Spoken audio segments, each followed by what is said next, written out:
सिगां नैबे बाथ्राखौ बुंगोन जे जोंनि बड'लेण्डनि सानै आंगो बर' फिसा बे सानै आंगो बर' फिसाया भारत सरकारजों बानायजानाय बे सुरंग जावनानै जे मोनसे लामा चाइना बर्डारसिम लांनायनि मोनसे जे लामा बे लामा मावनायाव जे जोंनिनो बर' फिसाया बाहागो लानानै भारत राष्ट्रखौ शक्तिशाली खालामनायनि जे हाबाफारि भारत गभर्नमेन्टनि बेवहाय जे मैखोमै बाहागो लाफाहैदों आरो बे मैखोमै बाहागो लानायनि गेजेरजोंनो सुरंगखौ जावबाय थानाय समावहाय जे बेबायदि मोनसे दुर्घटना थांनाय 5 तारिख नभेम्बरनिफ्राय जानानै दिनैसिम बिथांमोनहा मैयानि तारिखसिमहालागै जे दङमोन बेबायदि गिथाव बाथाव खामानियावबो गावनि जिबन दान होनानै न'खरनि आंगो बिमा बिफा बिसि फिसा गासैखौबो नागारथ'नानै जे गिलु फालु थैनायजों जुजिनानै खामानि मावनो साहस लानानै ओंखारलांदों। आं बेनि थाखाय बे फंबाय जोंनि सानै बर' फिसा जाय बिथांमोनहा दिनैहाय फासिनानै दंमोन रामप्रसाद नार्जारी आरो सन्जय बसुमतारी बिथांमोनखौ रोजा रोजा जोंनि बड'लेण्डनि बर' फिसाफोरनि जानानै आङो धन्यबाद होगोन साबायखर होगोन आरो बिथांमोननि जिउआ जाहाथे अराय गोजोर जायो गोबाव सम बिसोरो जोंनि जाथि आरो देशनि हाबाफारियाव बाहागो लाफानानै खामानि मावलांनो हायो बिनि गोहो आरो साहसखौ जाहाथे बिथांमोनहा अरायबो मोननो हायो बिनि थाखाय आं इसोरनि खाथियाव आर'ज गाबगोन। बेजों लोगोसे भारत गभर्नमेन्टनि प्रधान मन्त्रि मानगोनां नरेन्द्र मदि बिथाङा बे सुरंगआव फासिनानै थानाय 41 जन जोंनि श्रमिक जोंनि लेबारफोरखौ दिहुननो थाखाय जे मोनसे थैथां मोनसे हाबाफारि लादोंमोन भारत सरकारा जेसेबां गावनि माने शक्ति दङ जेसेबां गावनि रोंगौथि दं बेखौ बाहायनायनि गेजेरजोंबो फरेन कान्ट्रिफोरनिफ्राय सहाय लानानै जिखिनि माखासे मेसिन टेसिन लाबोनानै जे जावख'थारनानै मानसिफोरखौ दिहुननायनि हाबाफारि लादोंमोन आरो बिथाङा मोनसे खोथाखौ बुंदों जे जिखुनु मुल्यनि बिनिमयाव जिखि उपाय जाया मानो गासैबो उपाय गासैबो खायदा कौशलखौ बाहायजोबनानै भारत सरकारा बे 41 जन माने मजदुरफोर फासिनानै थानायखौ बासायगोन दिहुननानै लाबोगोन साफ्रोमखौ गोथाङै दिहुननानै लाबोगोन होननानै जे मोनसे फोसावदोंमोन जोंहा बेनिफ्राय मोनसे गोसोआव बोलो मोनदों जे जोंनि बे सिङाव थानाय बिदा फंबाय बे लेबारफ्रा बयबो गोथाङै बाहेरायाव ओंखारबोफिननो हागोन। दा जिखि जाया गोलाव सम मोनसे 5 तारिखनिफ्राय थांनाय मैयानि तारिखसिमहालागै बिथांमोनहा जे सिङाव दङमोन बेखौ लानानै जोंबो गोसोआव मोनसे गिनाया दंमोन मोनसे आशंकाया दंमोन जे गमामायैनो बिथांमोनखौ माब्ला दिहुननो हामारगोन गासैबो मेसिना बायफ्लेजोबनाय फेलें जानाय मोनफ्रोमबो प्रसेसा फेलें जानाय मोनफानि उनाव मोनफा बेफोरखौ नुनानै मोनसे गोसोआव गिखांनायबो फैदोंमोन जे बासायनाया एथ' गोरलै बाथ्रा नङा बिराद गोब्राब मोनसे अभियान बिराद मोनसे गिथाव बाथाव अभियान बियो दा बेखौ लानानै गोबाव सम जानायखाय गोसोआव न'खरनि बिसि फिसा न'खरनि बिमा बिफा बिदा फंबाय जाथिफोरजों लोगोसे जों बयबो रायजो राजाफ्रा गोसोआव मोनसे समखिखांनाया फैदोंमोन गिखांनाया फैदोंमोन अब्लाबो मोनसे आत्मबिश्वास दंमोन जोंहा इसोरनि खाथियाव मोनसे फोथायनाय दंमोन जोंहा जे जोंनि बे फंबाय सानैया बाखि माखासे मजदुरफोरजों जेरै लोगोसेयैनो बिथांमोनहाबो गोथाङै जोंनि गेजेराव ओंखारबोफिनगोन गावनि गामियाव आंगो गामियाव गावनि बिमा बिफा बिदा फंबाय बाय बाहागि खुरमा बाहागि जोंनि बे ओनसोलनि मोनफ्रोमबो माने हारि माहारिनि जाथि समाजनि रायजो राजाफोरजों बिथांमोनहा लोगोसे गावसिनि मोखांखौ देखायफैनो हागोन आरो बे ओनसोलनि आइ आफा रायजो राजाफ्रा बेखौनो आसा खालामनानै जिहेतु दंमोन दिनै जों थारैनो मैयानि समाव बिथांमोना 8:10 बाजियाव सुरंगनिफ्राय ओंखारजेननायनि हाबाफारिखौ जे भारत सरकारा थाल्लायै मावना होबाय आरो बे 8:10निफ्राय जे ओंखारबोजेनबाय साफा साफा ओंखारबोजेनबाय बेनिफ्राय जोंहा मैयानिफ्राय बुंनो थाङोबा जों गिदिरथार मोनसे दावहाखौ देरहानानै फैनाय बायदि गोसोआव मोनसे साननाय फैदों जे थैनायजों जुजिनाय मोनसे गिलु फालु दावहामोन बियो थांनाय थैनायनि दावहामोन बियो आरो बे दावहायाव जोङो देरहाबाय भारत सरकारा देरहाबाय जोंनि मजदुर बाहायफ्रा देरहाबाय आरो बेनि गेजेराव जोंहा रामप्रसाद जोंनि फंबाय आरो सन्जय बसुमतारी जोंनिनो फंबाय बिथांमोनहाबो जिहेतु गोथाङै ओंखारबोनो हाबाय बेनि थाखाय बिथांमोनहाबो बे दावहाखौ देरहानायनि साफा साफा सैनिक होननानै आं साननानै लायो दा बेखौ बुजिनानैनो दिनै भारत सरकारा साफा साफा जोंनि बे सैनिकफोरनो मजदुर बाहायफोरनो माने 1 लाख करि थाखा होनानै पुरस्कार होनायनि जे बेबस्था लादों बे मोनसे बिराद मोनसे बाख्नायथाव मोनसे माने गोसो थुलुंगाथाव मोनसे हाबाफारि जाबाय होननानै आं बुंनानै लागोन आरो आं खावलायबावगोन जे जोंनि आसाम सरकाराबो बा बिटिसि सरकार जोंहा खाथियाव दं बिथांमोनहा जिहेतु गरिब न'खरनिफ्राय थांनाय बे गरिब न'खरनि साफा साफाल' बिथांमोनहा न'खर खांनो बेबायदि माखासे थाखा फैसा रांखावरि खामायनायनि साफा साफा मोनफा मोनफा उपाय आरो दिनै जुदि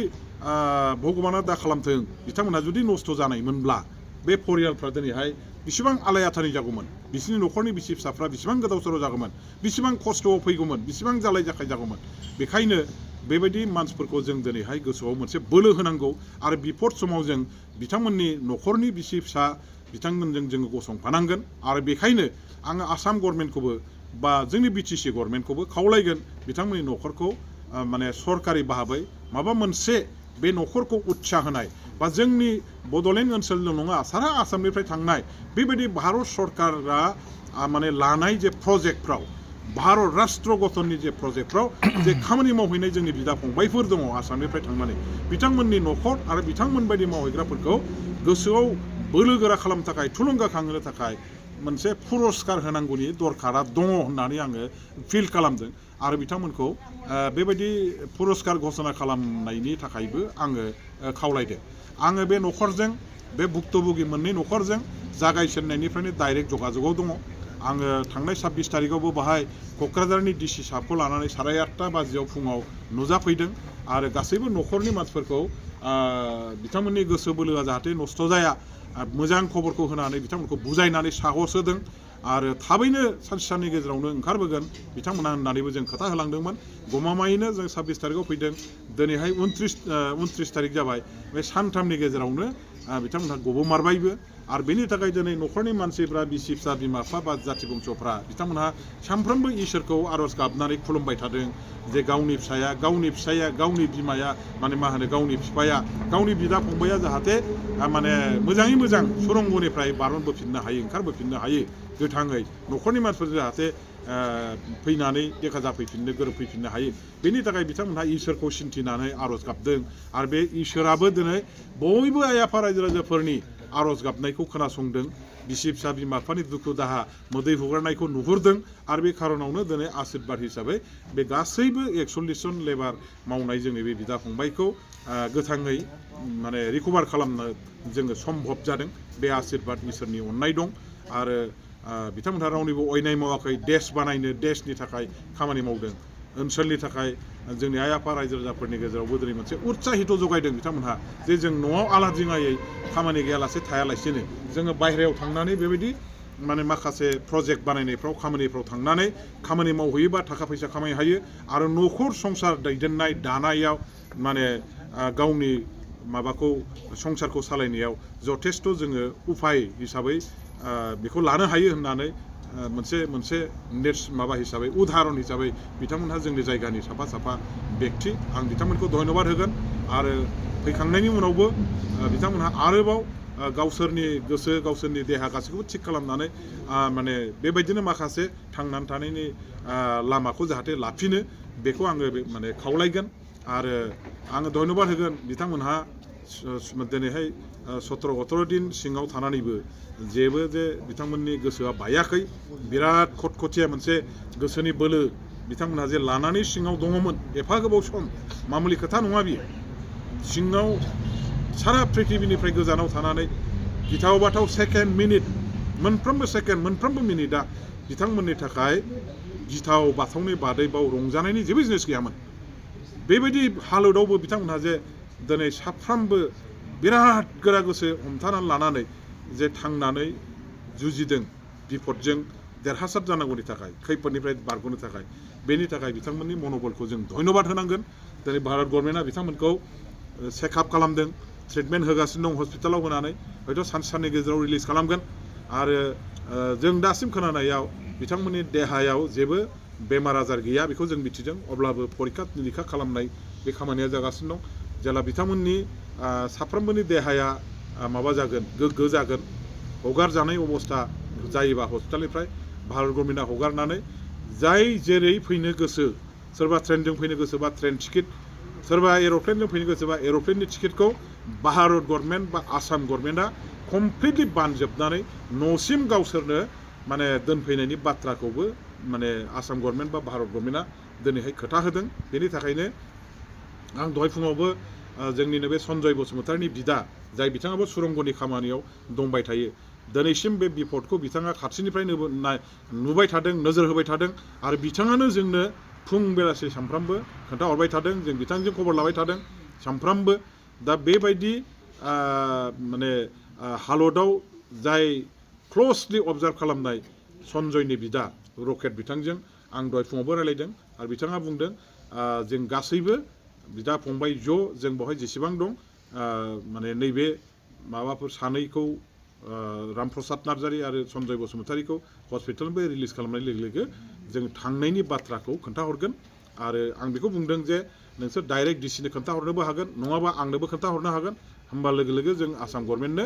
मानसिफ्रा एर'प्लेनजों फैसिगोन बा फ्लाइट माबाजों ट्रेनजों फैसिगोन बे बाथ्राखौ आसाम गभर्नमेन्टनो बुंनाय लोगो लोगो आसाम गभर्नमेन्टआ बिथांमोननो टिकेटनि बेब'स्था खालामनानै न'सिम लाबोनायनि बेब'स्थाखौ खालामगोन दा बेखिनिखौ दहाय आं माने बे सन्जय बसुमतारी बिदाजों उत्तराखन्दआव रायलायहरदों आरो बेबो रायलायहरदों न'खरनि मानसिफोरनोबो निस्सय खोन्थाहरबाय मैयानिफ्रायनो जों बयबो फुरथि दा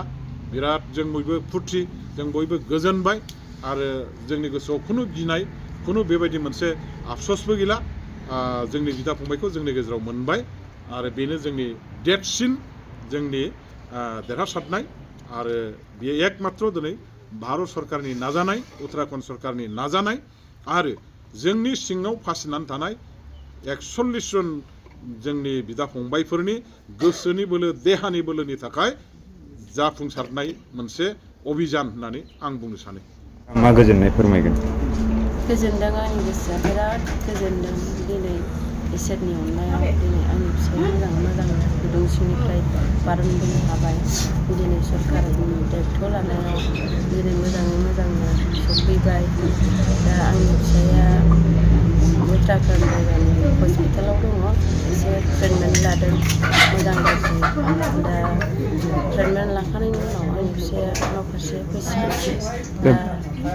दा बे बुब्लियाव जिथु रबिराम नार्जारी बिथां MLA आ जागायजेननाय समनिफ्रायनो दिनैसिमबो नोंथांमोनजों गोसो थुलुंगा होफाबाय थादों बे समाव बिथांनो मा गोजोननाय बावगोन? रोजा रोजा साबायखर सार रबिरामनिसिम बिराद गोजोननाय थाबाय सार रबिरामनिसिम दा सारा दिनै घटना जाजेननायनिफ्रायनो जोंखौ खबर लादों आरो हजोंहाय घटना जानाय जायगायाव उत्तराखन्ड जायगायाव दिनै आंनि फिसायखौ नायनो थाखाय दिनै आंनिनो बिबोनांफोर थांनो थाखायबो दिनै आखाइ खरसाबो हरदों सारा सारनि थाखाय जोबोद गोजोननाय थाबाय सारनिसिम।